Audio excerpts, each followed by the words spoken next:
रोहतास के जमोहार स्थित गोपाल नारायण सिंह विश्वविद्यालय में आजादी के 80वें स्वतंत्रता दिवस के अवसर पर भव्य समारोह का आयोजन किया गया। पूरा विश्वविद्यालय परिसर देशभक्ति के रंग में रंगा नजर आया और भारत माता के जयकारों के साथ गूंज उठा।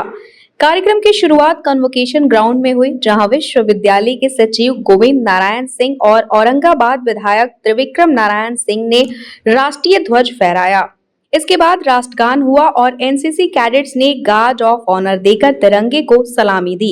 इस मौके पर विश्वविद्यालय के अध्यक्ष गोपाल नारायण सिंह ने छात्र छात्राओं, शिक्षकों, कर्मचारियों और उपस्थित लोगों को संबोधित किया।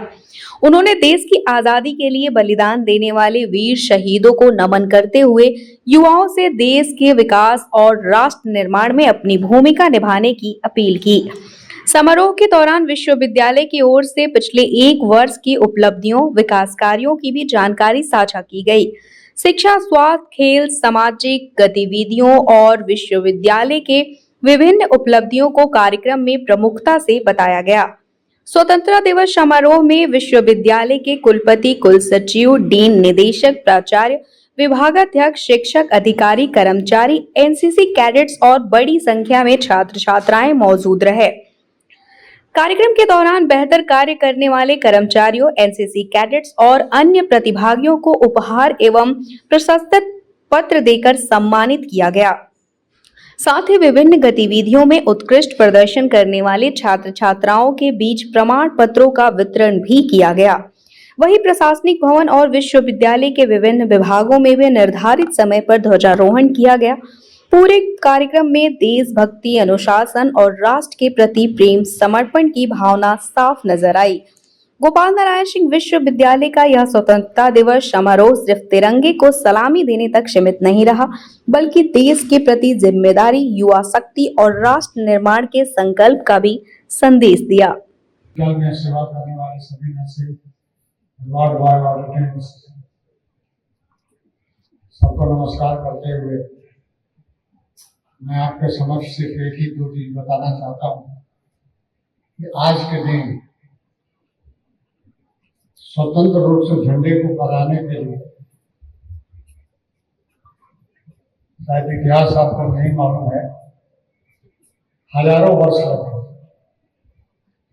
लगातार हमारे संस्कार और संस्कृति, हमारी शिक्षा पद्धति आदि को समाप्त करने के लिए हजारों वर्षों से हम परिवर्तन होते रहा है, लेकिन हमने कभी हार नहीं मानी और लगातार हमारे युवा लोग में चाहे मुगलों से हो, चाहे अंग्रेजों से हो, लड़ाई लड़ते रहे और देश में अब तक लगभग करोड़ों युवाओं को बलिदान देने के बाद आज ये हमको मौका मिला है और आज धीरे धीरे हम प्रधानमंत्री की अगुवाई में अपने आप को महसूस करने लगे हैं कि हम भारतीय हैं और दुनिया के सर्वश्रेष्ठ युग माने जाने लगे हैं।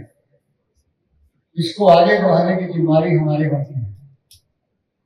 हमारे मतलब हम व्यवस्थापक, हमारे सभी शिक्षकगण और हमारे बच्चों, क्योंकि आप देखे होंगे जब भी प्रधानमंत्री संबोधित करते हैं एक ही शब्द उनके मुंह पर निकलता है कि दुनिया के सबसे युवा देश है।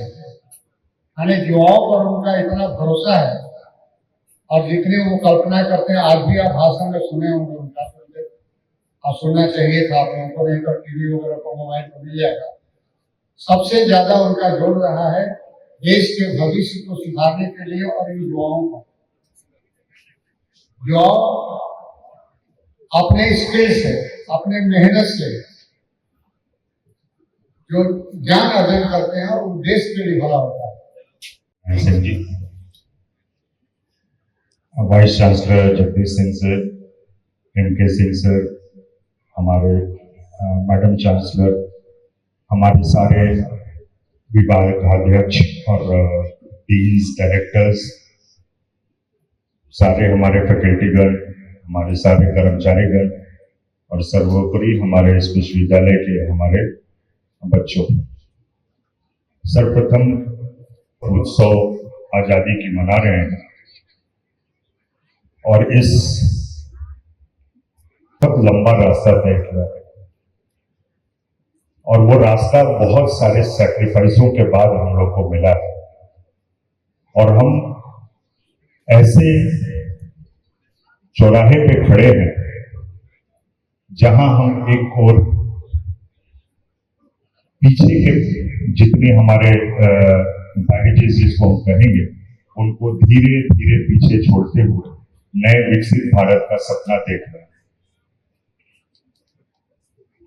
उस सपनों में हम सबकी बहुत अहम भूमिका है और विशेषकर आप जो युवा हमारे सामने खड़े हैं, जिसे हम जेन जी के नाम से संबोधित करते हैं इस जनरेशन को, और इसके साथ बहुत सारी नेगेटिविटी को इधर हाल फिलहाल जोड़ दिया गया है। परंतु इस नेगेटिविटी के दौर में हम ये भूल जाते हैं कि इस पीढ़ी ने क्या क्या अभी तक अचीव किया है। एक युवा की टोली स्पेस रॉकेट्स तक बना गए, हर क्षेत्र में ही आगे जा रहे हैं, तो हमने बहुत कुछ अचीव किया है। और ध्यान रखिएगा, इस 2047 की यात्रा में, विकसित भारत की यात्रा में आपकी पीढ़ी की बड़ी अहम भूमिका है। आप वो सेतु हैं जो पीछे के अपनी लेगेसियों को, अपनी समृद्धि को, अपने कल्चर को पूरी तरह से एकाग्रता के साथ रखते हुए भारत को, नए भारत के निर्माण में आपकी बड़ी अहम भूमिका है। आप बहुत बड़ा रेट करने जाएंगे, क्योंकि ध्यान रखिएगा आज से 20 साल बाद 2047 में हमने ये टारगेट रखा है कि हम अपने आप को विकसित भारत की श्रेणी में रखेंगे। और हमारा प्रोग्रेस जो है वो काफी अच्छा है, इसमें कहीं डाउट नहीं है, हम बहुत अच्छा कर रहे हैं। और एक यूनिवर्सिटी के तौर पर, जैसा कि वाइस चांसलर साहब ने भी बताया, कि हम लोग अपने तरफ से एक राष्ट्र निर्माण में अपनी जो भूमिका हो सकती है वो निभाने की कोशिश कर रहे हैं। और बहुत सारी उपलब्धियां जिनको मैं रिपीट नहीं करूंगा, वाइस चांसलर साहब महोदय ने हम लोग को अभी अवगत कराया है। एक चीज और जो ऐड कर दूं, बाकी कार्य क्षेत्र में वर्किंग के अलावा इस साल की यूनिवर्सिटी की जो ग्रीन ऑडिट हुई है, अपने विश्वविद्यालय को जगह मिला है। हमारी रैंकिंग ग्रीन यूनिवर्सिटी इनिशिएटिव में हम टॉप 50 में इस वर्ष प्रवेश कर गए हैं और अपना लक्ष्य 25 के अंदर होगा अगले साल करने का, जिसका हम बहुत सारे यूनिवर्सिटी और बहुत सारे नए हम बदलाव कर रहे हैं। और उसमें सबसे अच्छी बात है, हमारे बच्चों का बहुत ही अच्छा सहयोग उसमें रहता है, वरना एक सिर्फ यूनिवर्सिटी मैनेजमेंट के तौर पर यह करना मुश्किल होगा।